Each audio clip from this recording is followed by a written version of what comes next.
প্রতিটা মেয়ের কাছে তার বিয়ে মানে কিন্তু একটা স্পেশাল দিন। আর সেই স্পেশাল দিনটাতে প্রত্যেকটা মেয়েরই কিন্তু স্বপ্ন থাকে যে সেই স্পেশাল দিনে তাকেই কিন্তু সবথেকে সুন্দর লাগবে, তাকেই সবথেকে বেশি আকর্ষণীয় লাগবে।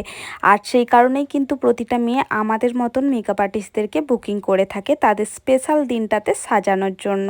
তো সেরকমই আমাকেও আমার এই বোনটি বুকিং করেছিল তার স্পেশাল দিনে সাজার জন্য। এবার অনেকের প্রশ্ন থাকবে যে বোনকে আমি ব্রাইড লুক করছি অথচ বোন সিঁদুর কেন পরে আছে।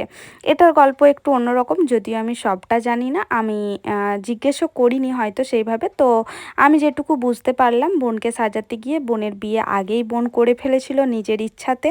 তো এখন যেটা হচ্ছে সেটা তার পরিবারের ইচ্ছাই হচ্ছে, মানে পরিবার যখন সব কিছু মেনে নিয়ে রীতি মেনে সব কিছুর আচার অনুষ্ঠান মেনে আজকের এই বিয়ের দিনটা কিন্তু বোনের এসছে। তো সেই কারণেই বোন সিঁদুর পরে আছে। আর বোন আজকেও যে লুকটা করছে সেটা কিন্তু ব্রাইড লুকই করছে, মানে আজকে আবারও তাদের কিন্তু সিঁদুর দান হবে, বিয়ে হবে, সমস্ত কিছুই একদম প্রথম বিয়ে হলে যেমন হয় সেরকমই কিন্তু হবে। তো সেই কারণেই আজকে আমাকে বুকিং করা। আর আজকে আমি দেখো তোমাদের সাথে যেটা শেয়ার করছি সেটা একটা হেয়ারস্টাইল। আর এই হেয়ারস্টাইলটা কতটা ইজিভাবে আমি করেছিলাম একটা ব্রাইডকে, সেটাই তোমাদের সাথে শেয়ার করছি। কেন কি আমরা যখন ব্রাইড রেডি করতে যাই আমাদের হাতে খুব জোর হলে টাইম থাকে দু ঘন্টা। তো এই 2 ঘন্টার মধ্যে মেকআপ, হেয়ারস্টাইল, শাড়ি ড্রাপিং সবটাই কিন্তু কমপ্লিট করতে হয়।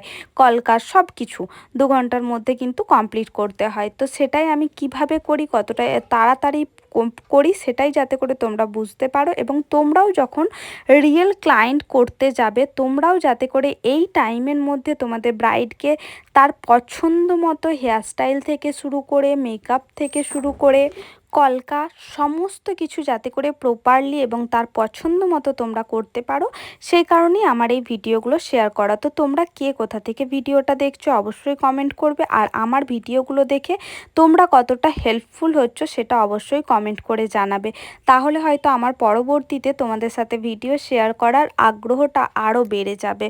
অবশ্যই কিন্তু কমেন্ট করে জানাবে। তো দেখো আমি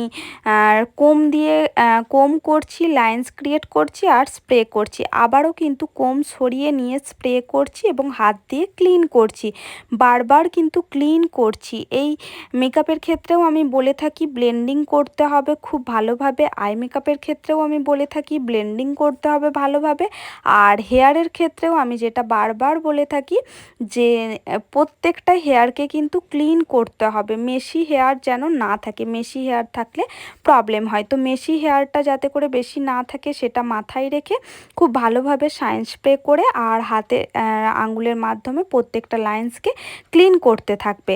আর এখন দেখো পিছনের দিকে বানটা করে নিচ্ছি, যেহেতু পিছনে ওড়না থাকবে আর ফ্লাওয়ার ডেকোরেশন হবে সেই কারণে কোনো ডিজাইন না, শুধুমাত্র বিনুনি করছি। বিনুনি করে আমি একটা গোল রাউন্ড খোপা বানিয়ে নিচ্ছি।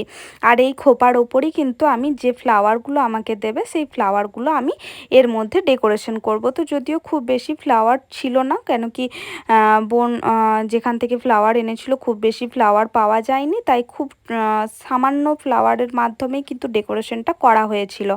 তো চলো আজকে আর বেশি বকবক করব না, আবার দেখা হবে পরে।